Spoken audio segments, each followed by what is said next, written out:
la confianza de la gente que está trabajando en conjunto. Bien, Revela, es el subsecretario de Educación Pública, pero es médico, además, sí. Y quiere precisar los términos de la responsabilidad médica en estos casos.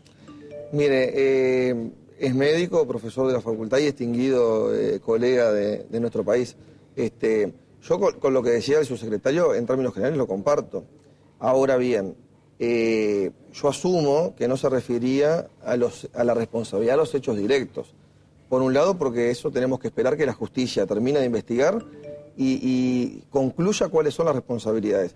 Y yo le insisto, nosotros vamos a colaborar y aspiramos, porque es un elemento central para empezar a restablecer la confianza en el equipo de salud, que se investigue a fondo, que se encuentren las responsabilidades de quienes materialmente llevaron adelante estos actos terribles, y si existe responsabilidad de otros actores o de las instituciones o de la rectoría del sistema, hay que investigarlo y hay que llegar a las conclusiones. En este tema creo que es clarísimo, hay que llegar a fondo. Y nosotros, y yo representando el Cuerpo Médico Nacional, aspiramos y vamos a acompañar que se investigue a fondo. Y asumiremos, si tenemos que asumir, las responsabilidades que nos toque del caso. Pero quiero dejar bien claro, estamos hablando de hechos criminales, donde ahí la responsabilidad no es transferible en la actuación del hecho criminal que la justicia dirimirá. Me refiero al homicidio concreto.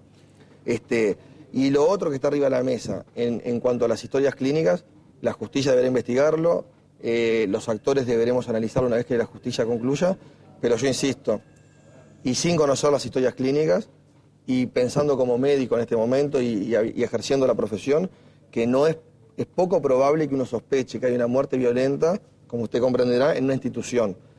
Y le insisto, cuando nosotros no conocemos la causa última del deceso, estamos obligados a firmar el certificado de función, porque estamos asumiendo que no hay una muerte violenta, y en el único momento que no lo firmamos es cuando existen sospechas de que hay una muerte violenta y damos paso al juez. Bien, Pablo, a usted le consta que muchas veces en estas circunstancias se instala la responsabilidad por la acción o por la omisión. Y allí, como también a usted le consta, se habla muchas veces de la displicencia del médico a la hora de atender casos complejos, casos de altísima gravedad, donde casi queda supeditado luego a la tarea del enfermero. Mire, yo creo que eso podrá ser la excepción y no la regla, y si uno actúa con negligencia, está incurriendo en una falta en el ejercicio profesional.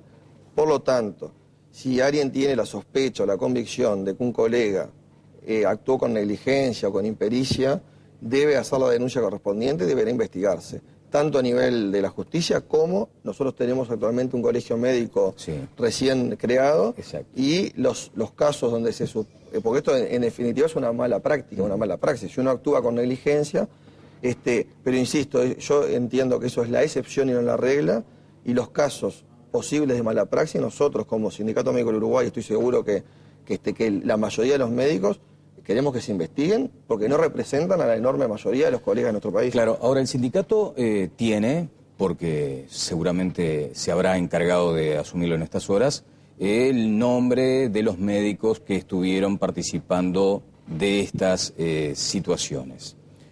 Habrá que probarse luego si actuaron o no, como usted lo dijo, habrá que esperar lo que decida la justicia. ¿Pero toman una iniciativa per se? ¿Institucionalmente el sindicato ya está tomando cartas en el asunto? Sí, mire, lo estamos tomando por una sencilla razón. Estos colegas que trabajan en estas unidades siguen trabajando allí, a los pacientes que hoy están internados hay que asistirlos, y la asistencia de estos pacientes y la atención y contención a sus familias es mucho más difícil que hace 48 horas.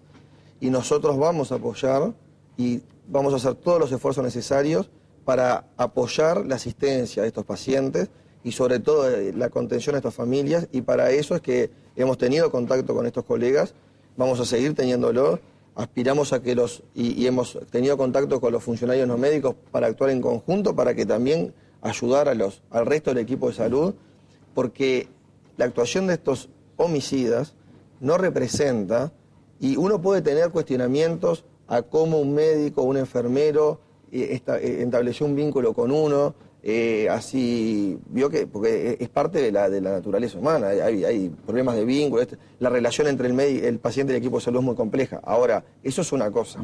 Estamos hablando de homicidas, estamos hablando de asesinatos. Entonces, está claro que esto es una cosa increíble, que nunca nos esperamos, pero que sale de todos los carriles habituales, y por lo tanto cuando uno tiene un cuestionamiento a alguien del equipo de salud, es en el ejercicio profesional, claro, que no lo puede tener, pero no, estamos hablando de algo que se dispara de todos los carriles. Ahora, como decía el subsecretario de Salud Pública, ustedes están dispuestos a una revisión de los procedimientos, porque también en el marco de esos protocolos se ha insinuado muchísimas veces, y es fácil a veces advertirlo, esa tirantez entre el médico y el enfermero.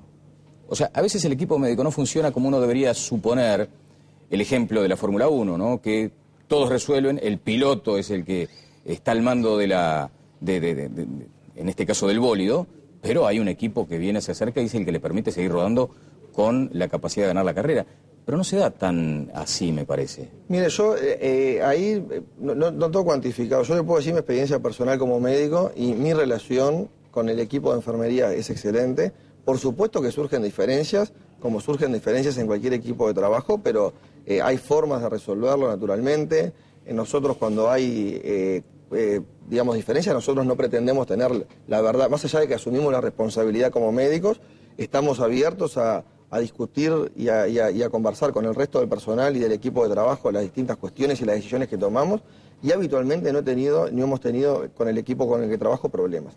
Pero insisto, y quiero que quede claro, estamos hablando de situaciones que pueden suceder, pero que se dan en un marco dentro de la ley, de la legalidad y del funcionamiento, que sin duda hay que mejorar. Y termino con esto. Cuando usted ha oído hablar de la seguridad del paciente, se está trabajando en eso, nosotros venimos trabajando en eso. Sí. Pero eso implica disminuir el número de errores que cuando uno asiste a un paciente comete, cualquier eslabón de la cadena. Pero presupone que no hay intención de hacer daño. Claro. Entonces, todo esto que estamos hablando es para la actuación en normalidad. Insisto, estos son una situación de homicidios seriales que se escapan a todas estas discusiones de la diaria. Bueno, usted ha dicho algo clave, y es verdad. Hace aproximadamente unos 5 o 6 años, una de las grandes prioridades del sindicato médico ha sido humanizar la medicina, lo que parecía un contrasentido. Un médico debe ser humano primero que nada. Sin embargo, se advertía esa cosa de la arrogancia, el multiempleo, muchas veces apenas unos minutitos. Aquello que dijo en su momento la ministra Muñoz, la anarquía de la lapicera, porque era simplemente, sin mirar los ojos del paciente, recetar medicamentos y nada más. Pero, bueno, habrá que seguir avanzando entonces, Martín. Sin duda. Nosotros, luego por supuesto que esto es un retroceso para nuestro trabajo también. Estamos convencidos que hay que seguir por este camino, hay que reestructurar la organización del trabajo médico para dar respuesta a las nuevas necesidades de los usuarios y del sistema. Y vamos a seguir trabajando para mejorar el vínculo y la relación médico-paciente, porque es el elemento central. Es una relación de confianza, estamos convencidos que es un elemento necesario para la mejora de la calidad de la asistencia. Correcto. No se quitan responsabilidades en un sistema enfermo, no con estos casos patológicos de Por supuesto que no. Las asumimos primero que nadie, y venimos trabajando para cambiarlas. Estamos convencidos que hay una enfermedad justamente de la organización del trabajo médico, que el multiempleo es la punta de ese iceberg, y que hay que modificarlo sustancialmente para dar respuesta a las necesidades de salud de nuestra población. Bien, si se detecta responsabilidad o corresponsabilidad de algún médico, automáticamente ustedes toman las decisiones institucionales del caso. Sin duda, y si lo hubiese, la justicia actuará y nosotros actuaremos, y el Colegio Médico de nuestro país, recientemente nombrado a sus autoridades, también tomarán cartas en el asunto. Martín, ¿cuánta gente debe ser expulsada de los cuadros del sindicato por año? ¿Tiene una estimación por mala praxis? Mínimos. Son muy pocos los casos. Habitualmente, y usted sabe que habitualmente los juicios por mala praxis, la enorme mayoría, terminan en no demostrar que hubo realmente mala praxis. Son esas al revés. Es excepcional los casos que ha habido de mala praxis. Y si usted quiere, si la mayoría de los médicos que han sido expulsados del Sindicato Médico del Uruguay ha sido por sus vínculos con la tortura en la época de la intervención.